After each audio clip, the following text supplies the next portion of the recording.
The house smelled the same as it always had: strong tea, old wood, and the faint trace of a life that never quite made room for me.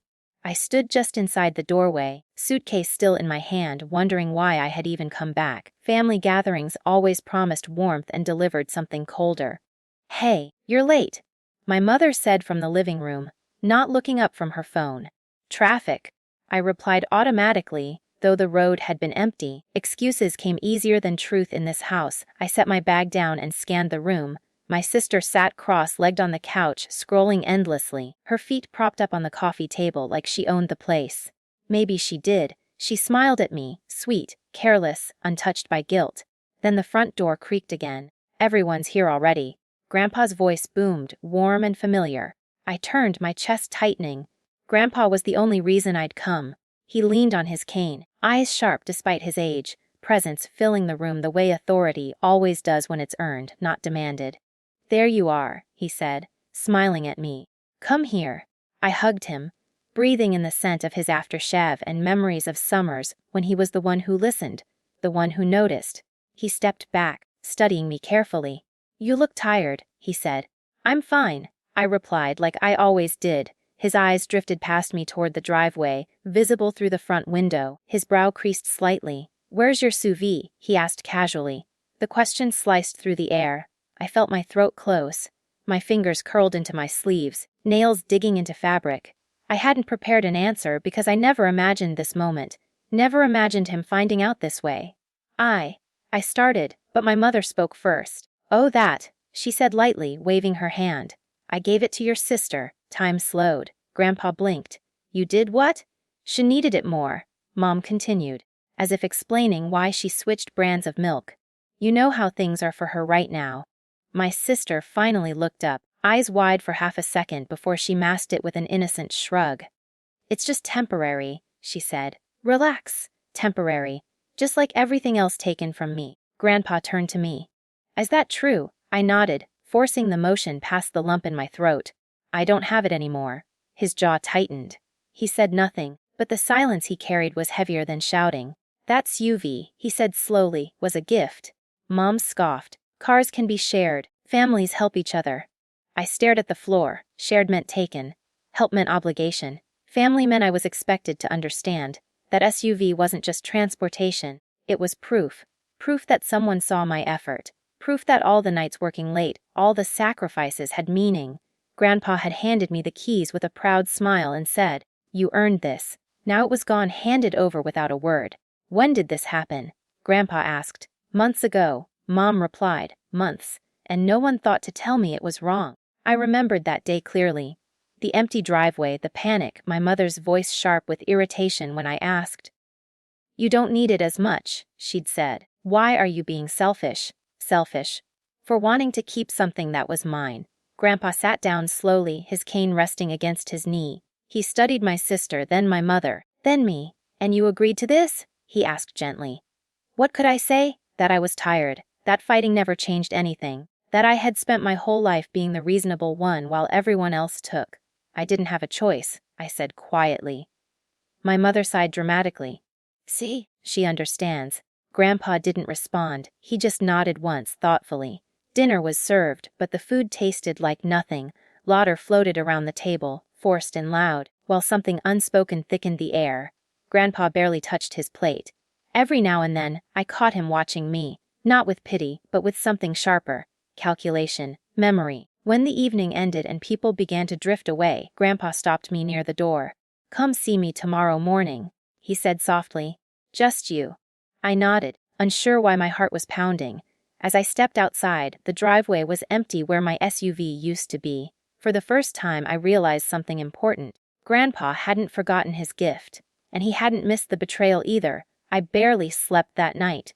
The guest room felt smaller than I remembered, the ceiling too close, the silence too loud.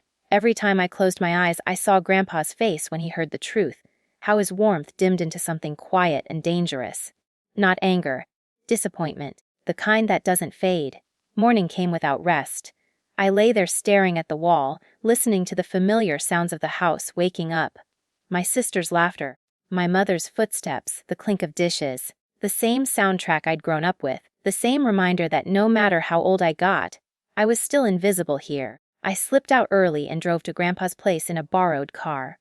Even that felt symbolic. Borrowed. Temporary.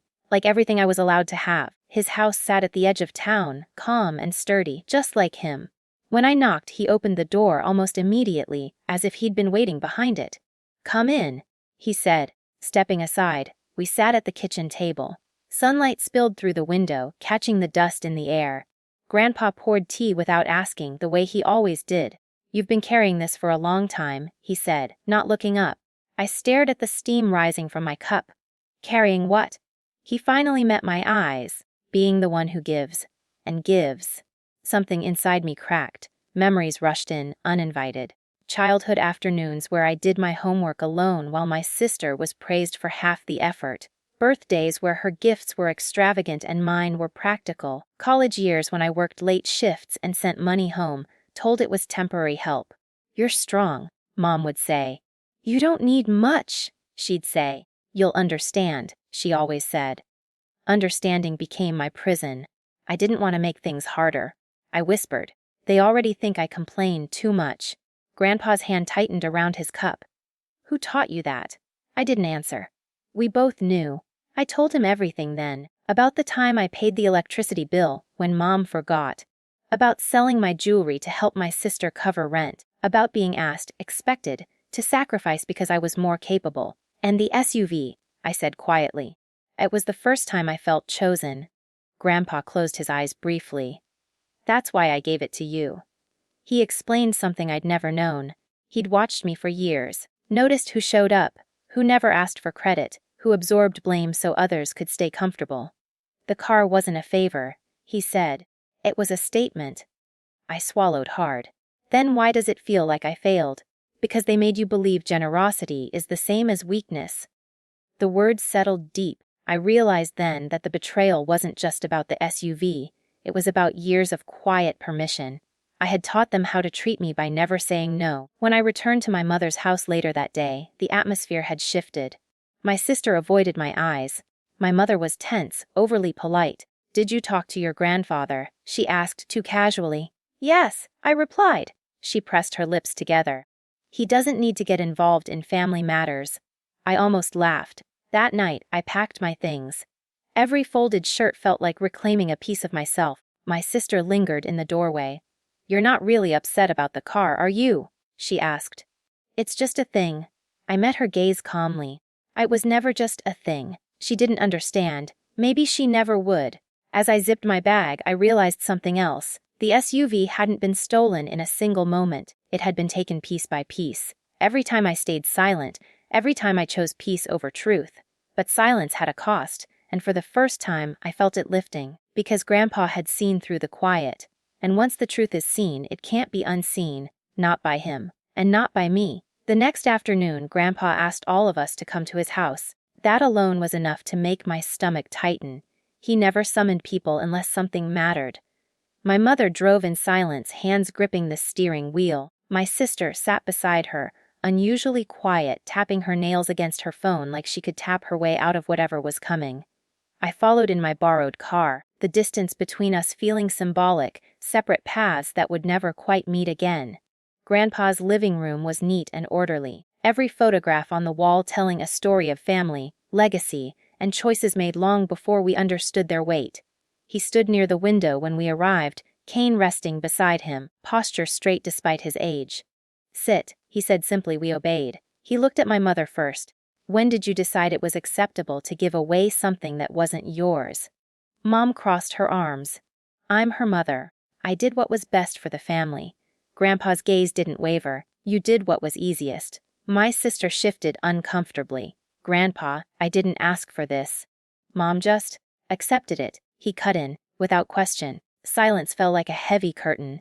He turned to me. "Do you know why I never said anything before?" I shook my head. "Because I was waiting to see how far entitlement would go." He reached into a folder on the coffee table and pulled out a stack of papers. The sound of them sliding together made my heart race. "The house you live in," he said, nodding toward my mother. "He's still in my name." Mom's face drained of color. "That's not true." "It is," he replied calmly. "I never transferred ownership. I paid the taxes. I covered the repairs. I let you believe it was yours." My sister's eyes widened. "But Mom said." "She said what was convenient," Grandpa replied. He continued, voice steady. "The money you use to support your lifestyle," he said, looking at my sister, "comes from accounts I funded for emergencies, not indulgence." My mother stood abruptly. "This is unfair. You're punishing us over a car." Grandpa raised a hand. "I'm correcting years of imbalance." He looked at me then, and his expression softened. "You were never meant to compete for love. You were meant to receive it." Tears burned my eyes, but I didn't let them fall. "I gave that SUV to you," he continued, "because you earned it. Because it symbolized independence, not obligation." He slid another document across the table toward me. "Ownership transfer, effective immediately." My sister gasped. "So I just lose it?" "You never had it," Grandpa said firmly. Mom's voice cracked. "You're tearing this family apart." "No," he said. "I'm showing you the truth. Families don't survive on favoritism. They survive on fairness." The room felt smaller, tighter, like the walls themselves were listening. "There will be changes," Grandpa went on.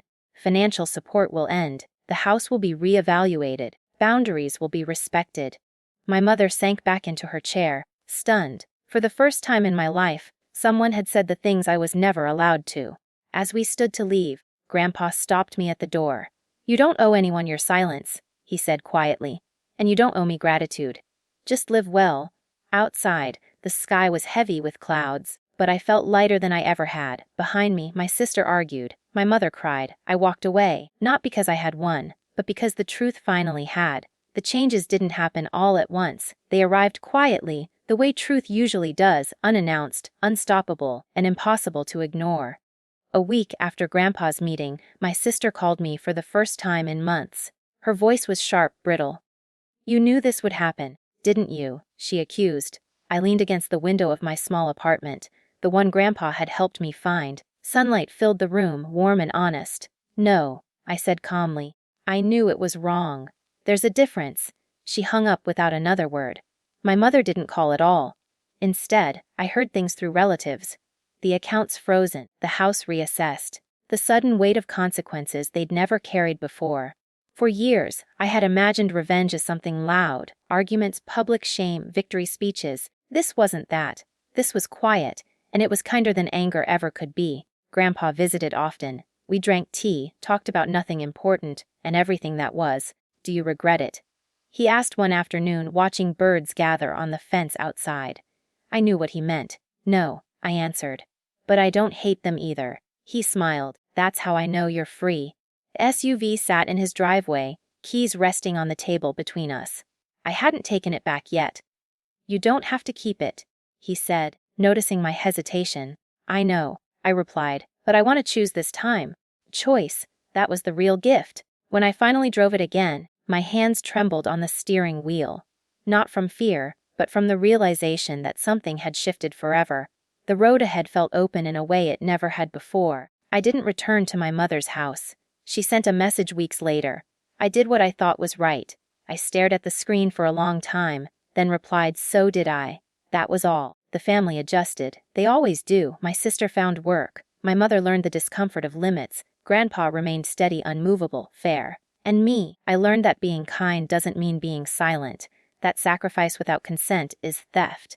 That revenge doesn't have to bruise to be powerful. Sometimes, the sweetest justice is simply removing access. Access to your time, access to your generosity, access to the parts of you that were never protected. One evening, Grandpa asked me, "Do you feel whole now?" I thought about the years I spent shrinking, apologizing, making myself smaller so others could stay comfortable. "I feel honest," I said, "and that feels like peace." He nodded approvingly. As the sun set, I realized something profound. They didn't lose the SUV. They lost control, and I gained myself. That was the ending they never expected, and the one I finally deserved.